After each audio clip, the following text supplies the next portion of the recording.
Hello மக்களே, நம்ம இந்த வீடியோவில் ரயில்வேலேருந்து இன்றைக்கி ரிலீஸ் பண்ண ஆர்பிஎஃப் சப் இன்ஸ்பெக்டர் போஸ்டிங்கான நோட்டிஃபிகேஷனாக தான் இந்த வீடியோவில் பார்க்க போகிறோம்.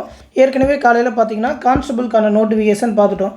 கான்ஸ்டபிளில் ஒரு 4208 வேகன்சி சொல்லியிருந்தாங்க. இப்போ எஸ்ஐக்கான நோட்டிஃபிகேஷன் இந்த வீடியோவில் பார்க்க போகிறோம். எஸ்ஐ நோட்டிஃபிகேஷனுக்கும் கான்ஸ்டபிள் நோட்டிஃபிகேஷனுக்கும் பெருசாக வித்தியாசம் கிடையாது. டேட் எல்லாமே சேம் தான். அதில் வந்து ஒரு 4208 வேகன்சி சொல்லியிருந்தாங்க. இதில் 452 வேகன்சி. அது கான்ஸ்டபிள்ன்றதுனால 10th, இது எஸ்ஐன்றனால டிகிரி முடிச்சிருக்கணும் அப்படின்னு சொல்லியிருக்காங்க. ஏஜ் வந்து அந்த ஜாபுக்கு 18லேருந்து 28ன்னு சொல்லியிருக்காங்க. இது எஸ்ஐன்றனால 20லேருந்து 28ன்னு சொல்லியிருக்காங்க. அது மட்டும் இல்லாமல் அதில் வந்து ஃபிசிக்கல் கொஞ்சம் கஷ்டமாக, கொஞ்சம் டைம் எல்லாமே கம்மியாக கொடுப்பாங்க, அதிகமாக தாண்டுற மாதிரி இருக்கும். இதில் வந்து கொஞ்சம் கம்மியாக தாண்டுற மாதிரி இருக்கும், டைம் எல்லாமே அதிகமாக கொடுப்பாங்க எஸ்ஐக்கு. அதுதான் பார்த்திங்கன்னா அதுக்கும் இதுக்கும் உள்ள வித்தியாசம். சேலரி பார்த்திங்கன்னா இதுக்கு 35,400லேருந்து இனிஷியல் பே ஸ்டார்ட் ஆகும். டேக் ஹோம் சேலரி ஒரு 45,000 வரைக்கும் வரும்.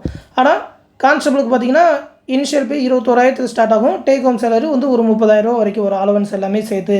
அப்படின்றது தான் பார்த்திங்கன்னா அந்த நோட்டிஃபிகேஷனுக்கும் இந்த நோட்டிஃபிகேஷனும் வித்தியாசம். இந்த நோட்டிஃபிகேஷன் பற்றி ஃபுல்லாகவே பார்த்துருவோம். அதை பற்றி பார்க்குறதுக்கு முன்னாடி ஒரு முக்கியமான அனௌன்ஸ்மெண்ட் என்னென்னு பார்த்தீங்கன்னா, நம்ம சேனலில் ரயில்வேக்கான கிளாஸஸ் எல்லாமே லாஸ்ட் இயர்லேருந்தே கண்டக்ட் பண்ணிகிட்டு இருக்கோம். டெலகிராம் குரூப் மூலிமா ரயில்வே எக்ஸாம் தேவையான மேக்ஸ் ரீசனிங்கான வீடியோ கிளாஸஸ், ஜென்ரல் ஸ்டடீஸ்க்கான மெட்டீரியல், கரண்ட் அஃபேர் மெட்டீரியல் இது எல்லாமே ப்ரொவைட் பண்ணிகிட்ருக்கோம். நீங்களும் அந்த ரயில்வே பேட்சில் ஜாயின் பண்ணணும்னு நினச்சிங்கனாக்கா 8903302290 அப்படின்ற வாட்ஸ்அப் நம்பருக்கு எப்படி ஜாயின் பண்ணுறது அப்படின்னு சொல்லி ஒரு மெசேஜ் பண்ணுங்கள். ரயில்வே பேட்சில் ஜாயின் பண்ணணும்னு சொல்லுங்கள். அவங்க அந்த டெலகிராம் குரூப்பில் ஜாயின் பண்ணிவிடுவாங்க. இந்த ஆர்பிஎஃப்க்குன்னு தனியாக ஒரு பேட்ச் வந்து ஸ்டார்ட் பண்ணுறோம். மே 2ஆம் தேதியிலேருந்து கிளாஸஸ் எல்லாமே ப்ரொவைட் பண்ண ஆரம்பிச்சிடும். இப்போ அதற்கான அட்மிஷன் போயிட்டுருக்கு. ஃபஸ்ட் வீக் வந்து ஆஃபராக ஒரு 750 ரூபா தான் ஃபீஸ் சொல்லியிருக்கோம். மொதல் வாரத்தில் ஜாயின் பண்ணுறவங்களுக்கு வெறும் 750 ரூபா தான். அதுக்கப்புறம் ஃபீஸ் 1000 ரூபா ஆயிரும். அதனால் ஜாயின் பண்ண நினைக்கிறவங்க இந்த 1 வீக்குள்ளேயே ஜாயின் பண்ணிக்கோங்க.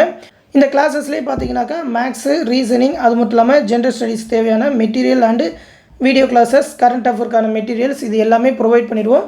தமிழ்லேயே எல்லா மெட்டீரியலுமே இருக்கும். தமிழ்லேயே கிளாஸஸ் எல்லாமே இருக்கும். தமிழ் அண்ட் இங்கிலீஷ் ரெண்டுத்துலேயுமே கிளாஸஸ் இருக்கும். எக்ஸ்ப்ளனேஷன் வந்து தமிழ்லேயே கொடுப்போம். நீங்கள் இந்த எக்ஸாம் எல்லாமே பார்த்தீங்கன்னா ரயில்வே எக்ஸாம் எல்லாமே தமிழ்லேயே எழுதலாம். அதனால் ஒரு நல்ல அட்வான்டேஜ் தான். எக்ஸாம் எல்லாமே பார்த்தீங்கன்னா மற்ற எக்ஸாமை கம்பேர் பண்ணுறப்ப இந்த ஆர்பிஎஃப் எக்ஸாம்லாம் ரொம்பவுமே ஈஸியாக இருக்கும். உமன்ஸ் கேண்டிடேட்லாம் கண்டிப்பாக அட்டன் பண்ணுங்கள். கிளாஸ் பேஸில் ஜாயின் பண்ண நினைக்கிறவங்க இந்த வாட்ஸ்அப் நம்பருக்கு மெசேஜ் பண்ணுங்கள். இப்போ இந்த நோட்டிஃபிகேஷன் பற்றி பார்த்துருவோம். சப் இன்ஸ்பெக்டர் ஆர்பிஎஃப் 01, அது வந்து 02. நாளையிலேருந்து அப்ளிகேஷன் ஸ்டார்ட் ஆகுது. 15/4/2024, 14/5/2024 வரைக்கும் அப்ளை பண்ணலாம். அப்ளிகேஷனில் ஏதாவது தப்பாயிடுச்சுன்னா அதை கரெக்ஷன் பண்ணுறது 15/5லேருந்து 24/5 வரைக்கும் பண்ணிக்கலாம்னு சொல்லியிருக்காங்க. அதுமாதிரி பார்த்திங்கன்னா அந்த கிரியேட் அண்ட் அக்கௌண்ட் டீட்டெயிலாம் மாற்ற முடியாது. அதனால் அப்ளை பண்ணும்போது கேர்ஃபுல்லாக அப்ளை பண்ணணும். ஆல்ரெடி நம்ம சேனலில் எப்படி அப்ளை பண்ணுறதுன்னு டெக்னீஷியனுக்குலாம் வீடியோ போட்டுருக்கோம். இந்த ஜாபுக்கும் எப்படி அப்ளை பண்ணுறதுன்னு செப்பரேட்டாக வீடியோ போடுறேன். அதை பார்த்து அப்ளை பண்ணிடுங்க. Sub inspector post level 6 salary 35,400லேருந்து இனிஷியல் பே ஸ்டார்ட் ஆகும். அலவன்ஸ் எல்லாமே சேர்த்து 40,000 தாண்டும். 20லேருந்து 28 வயசு வரைக்கும் அப்ளை பண்ணலாம். இது வந்து கோவிட்-19னால 3 வருஷம் ரிலாக்ஸேஷன் கொடுத்து 28ன்னு சொல்லியிருக்காங்க, இல்லைனா 25ன்னு சொல்லியிருப்பாங்க. இப்போ 28 வரைக்கும் அப்ளை பண்ணலாம். இது இல்லாமல் ஓபிசி கேண்டிடேட், அதாவது எம்பிசி பிசி கேண்டிடேட் ஒரு 3 வருஷம் ரிலாக்ஸேஷன் கொடுப்பாங்க. எஸ்சி எஸ்டி கேண்டிடேட்டுக்கு ஒரு 5 வருஷம் ரிலாக்ஸேஷன் உண்டு. அப்படி பார்த்திங்கன்னா 31 33 வயசு வரைக்குமே அப்ளை பண்ணலாம். மொத்தம் 452 வேகன்சி. இதில் ஒரு 60 வேகன்சி கிட்ட ஃபீமேல் கேண்டிடேட்டுக்கும் ஒதுக்கியிருக்காங்க.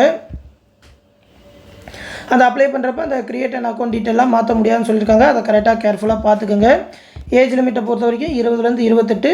ஓபிசி எஸ்சி எஸ்டி கேண்டிடேட்டுக்கு 5 வருஷமும், ஓபிசி கேண்டிடேட்டுக்கு 3 வருஷமும், எக்ஸ் சர்வீஸ்மேன்னா அவங்க கம்யூனிட்டிக்கு ஏற்ற மாதிரி 3, 6, 8 வருஷம் ரிலாக்ஸேஷன் உண்டு.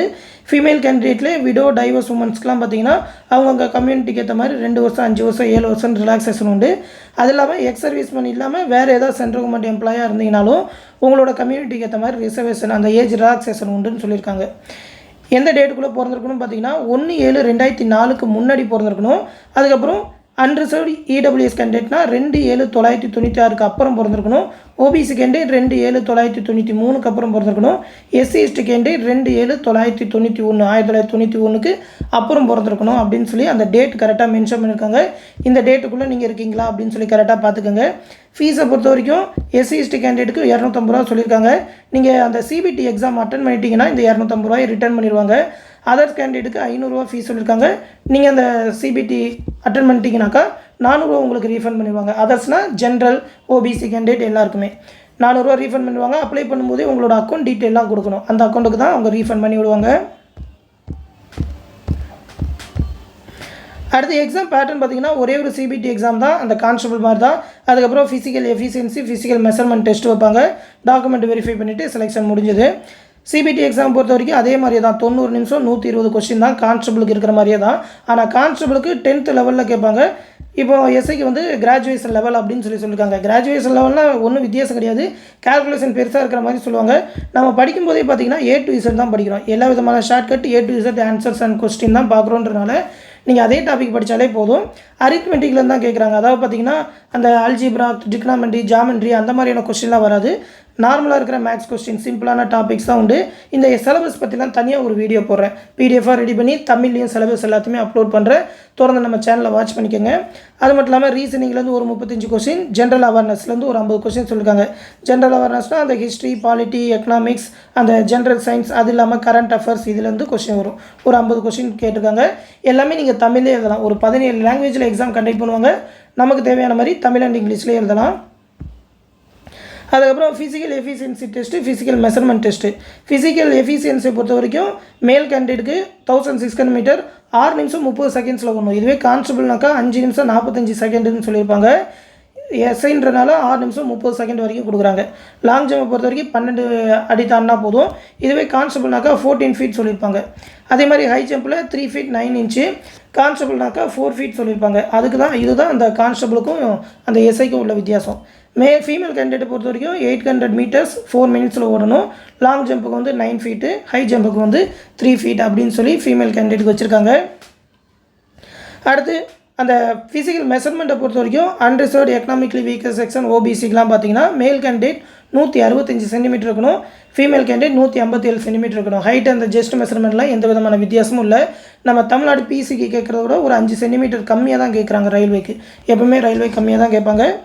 ஜஸ்ட் மெஷர்மெண்ட் மேல் கேண்டிடேட்டுக்கு பார்த்தீங்கன்னா அன்எக்ஸ்பேண்டில் 80 சென்டிமீட்டர், எக்ஸ்பேண்டில் 85 சென்டிமீட்டர்னு சொல்லியிருக்காங்க. எஸ்சி எஸ்டி கேண்டிடேட்டுக்கு ஹைட்டு மேல் கேண்டிடேட்டுக்கு 160, ஃபீமேல் கேண்டிடேட்டுக்கு 152.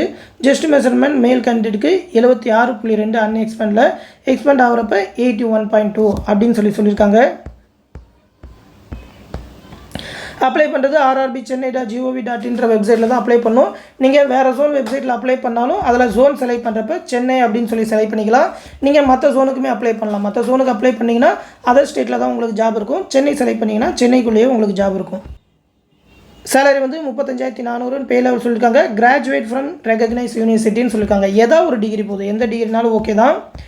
அந்த வேகன்சி எல்லாத்தையுமே கம்யூனிட்டி வைஸாக பிரிச்சே கொடுத்துருக்காங்க. இதில் மேல் கேண்டிடேட்டுக்கு 384 வேகன்சி, ஃபீமேல் கேண்டிடேட்டுக்கு 68ன்னு சொல்லியிருக்காங்க. அந்த எக்ஸ் சர்வீஸ்மேனுக்கு 10% இடஒதுக்கீடுன்னு சொல்லி பிரிச்சே கொடுத்துட்டாங்க. என்னென்ன கம்யூனிட்டிக்கு எவ்வளோ வேகன்சின்னு பார்த்துக்கோங்க. இந்த பிடிஎஃப் வந்து நம்மளோட டெலகிராம் குரூப்பில் கொடுக்குறேன், எடுத்து பார்த்துக்கோங்க.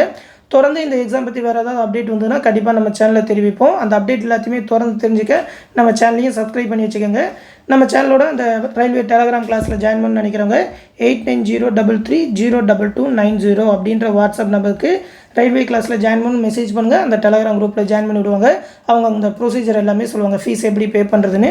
இந்த நம்பருக்கே கூகுள் பே இல்லைனா ஃபோன்பே மூலமாக பே பண்ணிவிட்டு அதை ஒரு ஸ்க்ரீன்ஷாட் சென்ட் பண்ணால் போதும். அந்த டெலகிராம் பேஜில் ஜாயின் பண்ணி விட்டுருவாங்க. ரயில்வேக்கான ஃபுல் கிளாஸஸ் அண்ட் மெட்டீரியல் எல்லாமே ப்ரொவைட் பண்ணுவோம். தமிழில் எல்லா மெட்டீரியலுமே இருக்கும். ரொம்பவுமே யூஸ்ஃபுல்லாக இருக்கும். விருப்பம் இருக்கிறவங்க யூஸ் பண்ணிக்கோங்க. இந்த விஷயத்தை உங்கள் ஃப்ரெண்ட்ஸ் அண்ட் ஃபேமிலி மெம்பர்ஸ்க்கும் சொல்லிடுங்க.